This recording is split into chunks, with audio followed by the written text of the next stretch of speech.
welcome from Iqbal Stadium, Faisalabad. We're here for the KFC Presents Vigotel Mobile ODI Series, and it's Pakistan taking on South Africa.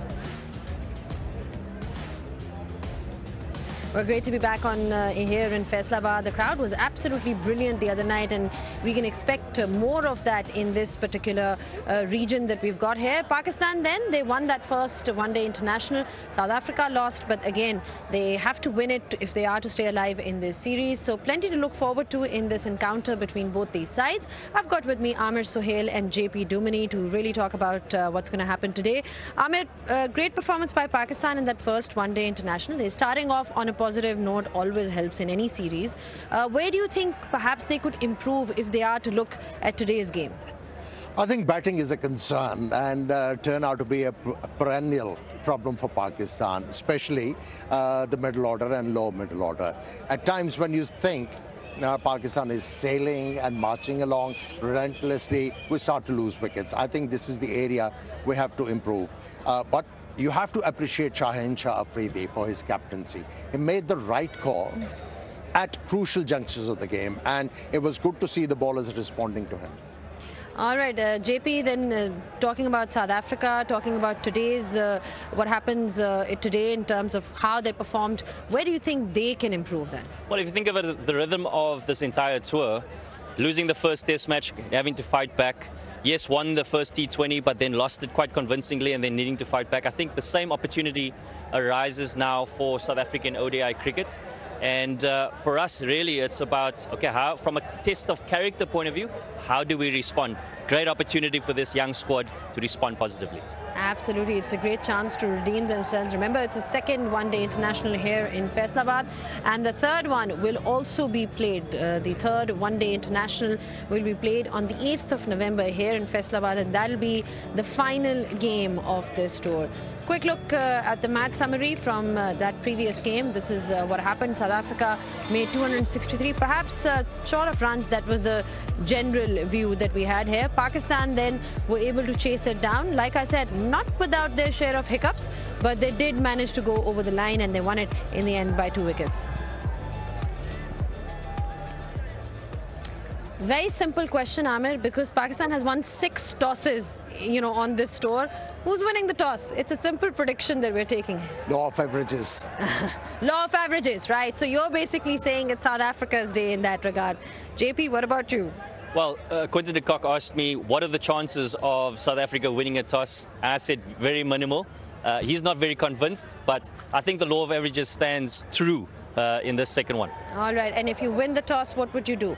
I'd probably see something similar. South Africa winning the toss, wanting to bat first, put on a better showing, particularly in that middle part of the game, and hopefully put up a really good score to try and defend. Do you think, from a Pakistan perspective, would they want to be batting first at all just to test themselves, or would they stick to bowling first? I think we have seen Pakistani team chasing in the shorter format for the longest. I think this time they should challenge themselves and try and put runs on the board and see how the bowlers are going to react. All right, let's see who wins the toss then, because like we said, Pakistan has been really lucky with the toss on this tour, and they've won 6 tosses. So let's find out what happens today. It's over to Ramiz Raja, who's out there with the 2 captains. It's beautiful out here, nice and bright. We've got the 2 captains here. Ranjan Madugale is going to oversee the toss. Shaheen Afridi has the coin. Tails. Matthew Bretsky has called for tails, and Ranjan? It is heads. It's head. That's it. All the best. Yeah, I mean, this is normal routine now for Pakistan, winning the toss and doing what now, Shaheen? What have you decided? We go for bat first. Bat first? It looks a better pitch compared to the last one? No, I think it looks similar, but a little bit gas on wicket. But we feel maybe ball coming very nicely on first inning. Okay, right. Any team changes at all, Shaheen? Yeah, we have 2 changes. Abrar and Hassan Nawaz was resting. So Fahim Ashraf and Wasim Jr. is back. What did you make of that first game? Win is a win. But do you think you need to improve in certain areas? Yeah, of course, there's a lot of areas. But I think the boys played really well last game. And I think credit goes to them. And the batting, they finished very well. So, yeah, there was a lot of changes. But we will try to, manage the things. Best of luck, Shaheen. Thank you. Matthew, did you see the coin carefully, not two heads, not two tails on the same side? I had a look, but I actually have no idea what's going on in this country. The breaking news is that you've lost the toss once again. But what do you make of bowling first on the surface? Yeah, to be honest, we would have batted first. But, you know, hopefully we can restrict them to a decent total and we can chase it. Even though you lost the game, but there were so many higher points because you really rushed them right till the last over. You want more of the same maybe with crossing the line this time? Yeah, I think probably where we went wrong is we were probably 20 runs short. But we dragged them really well and our bowlers really bowled well. So hopefully again the same tonight. How's the experience been so far? Awesome. I think the hospitality from the Pakistan people has been great. The crowds have been great. So yeah, it's been really good. All right, okay. Any team changes? Yeah, we got two changes. Trabba Peter comes in for Lungi Ngidi and Andre Berger comes in for Lazard Williams. Have a good one. Cool, thank you. Thank you. So the news from the centre out here is that Pakistan have won the toss and elected to bat first on the surface. What about the surface? It's just a wee bit better compared to the first one because the curator says that the bounce recorded here is a lot better. It looks a lot more smoother. Still a bit abrasive, but no alarm bells really to ring for the batsman. That's why probably Pakistan have decided to bat first. There's still quite a few cracks, straw-colored grass and all that kind of stuff. But it's just that conditions are much better for batting. And I think Pakistan have made the right call. All right, then Pakistan winning the toss once again. So the toss is favouring the home side currently, and they've decided to bat first. Ahmed, there's also two changes for this Pakistan team. Fahim Ashraf comes in, and then you've got Wasim Jr. We haven't seen him in a while. I'm happy for Wasim Jr. because he's been warming up the bench for the longest, and he must be very frustrated that why he's not been given a chance here. So now the conditions are very good for his type of a bowler, so he should prevail. And I think Fahim Ashraf's inclusion is a very intelligent one. What we saw in the first game, rather than spinners, the fast bowler, whenever they ball the cutters, the pitch responded well to them. So I think this is a sensible change. All right, good change from Pakistan. Then JP, just looking at South Africa, they've also made two changes. I mean, how do you look at this side overall? Yeah, certainly not a surprise in terms of the tactics that they've chosen coming into this encounter. You look at how Pakistan went, they bowled 4 out-and-out spinners. They probably were really effective, particularly in that middle phase of the game. So it's probably an area that South Africa would identify. How can we create some more control? So that obviously means Trabba Peter comes in. There is a change in terms of tactics from a left-arm seamer coming in Andre Berger. I like that. It gives a different sort of mentality and option for South Africa. Top 6, 7 looks the same. It's obviously just the 2 seamers in Bosch and Berger with the 4 options of spin for South Africa. Great 4 options, and it'll be interesting to see how Britske then uses those 4 spinners. How did you find his leadership or captaincy in that previous game, or overall, how do you look at him as a young, sort of inexperienced leader? Well, getting to know him as a person and as a cricketer, I think first and foremost, he would look at it as how do I lead from the front in terms of my performance. He's had an outstanding start to ODI cricket, and I think there was glimpses of that in that first ODI as well. The way he dominated spin, there wasn't a lot of dot balls, particularly when he faced against, which at times in the middle phase turned quite a bit. I thought his options that he used were really effective. Now it's about trying to marshal these troops, particularly when they're fielding. And I think this is going to be a nice test for him with the opportunity to bowl first. What options are useful in various phases of the game? It's going to test his resolve, maybe being put under pressure. How does he respond? How does he gather the information in the squad? I think there'll be a huge reliance on a Quinton de Kock. He's somebody that has a keen eye for angles and reading the situation of the game. So you'll certainly see that as a great positive for him going into this first innings. Also from a Pakistan perspective, Ahmed, that middle phase, when you talk about middle overs, initially there's a lot of chatter around how they're unable to get breakthroughs in that middle period. But we saw Saim Ayub the other night and how effective he's been. So what do you think about him adding value with the ball now? We've seen a lot of his batting, but now he's beginning to take wickets. His primary job is to get runs for Pakistan, and if he picks up wicket for Pakistan, that is an added plus. And he can become a captain's luxury. If he keeps on performing with the bat and then chipping in with important wickets, there is no doubt he will bring a lot to the captain on the table. There is no doubt about it. But, the problem with Pakistani middle order batting is, rather than playing the situation, they are playing for the gallery. They want to hit sixes. They want to hit boundaries consistently. It doesn't happen. It happens once in a blue moon, but most of the times, JP will tell you that as a batter, you have to work hard for your runs, especially at international level, and especially against stronger oppositions. And rotation of strike, how important is that when you're building an innings, JP?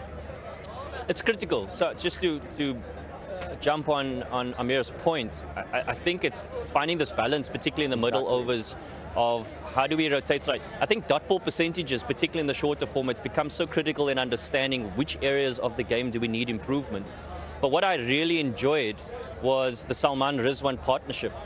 Yes, they came in under pressure, they lost a clump of wickets and they put them under pressure, but the ability to rotate strike, but also find the low risk boundary. That is something that I really enjoyed. They imposed the pressure back onto South Africa in a subtle way. They built partnership, they absorbed the pressure, they rotated strike well. When the opportunity presented itself to get the boundary, they took it. They put on what, shy of a 100-run partnership that set up the innings for Pakistan. Unfortunately, there was a bit of a shake there towards the back end, but lots of positives to take out in that middle phase.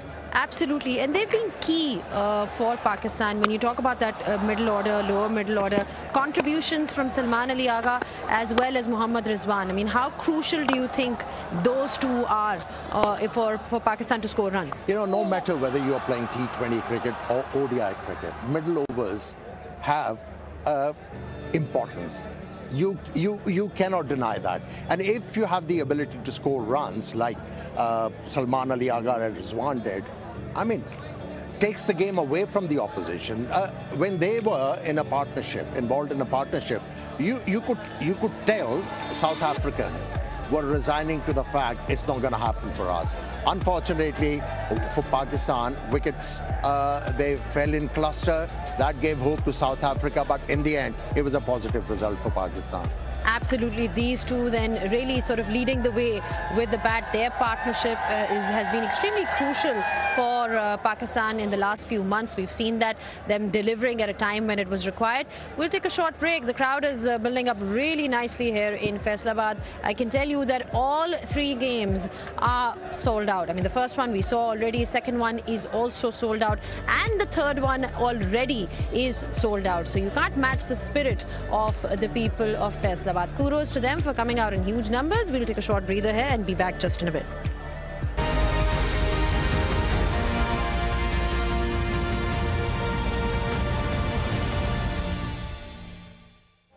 Well, Pakistan has won the toss and they have decided to bat first. We spoke about the changes from both these sides as well. But one thing that worked really well for Pakistan in that previous one-day international was Fakhar Zaman's contribution at the top.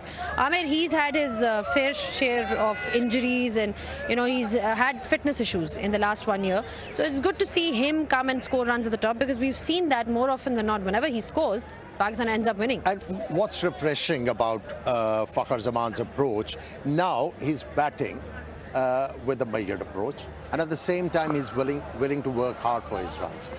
He has moved away from his A game. Now he's looking to spend more time at the crease. And I think what he's focusing on is, with boundaries, he's trying to complement it with singles and doubles.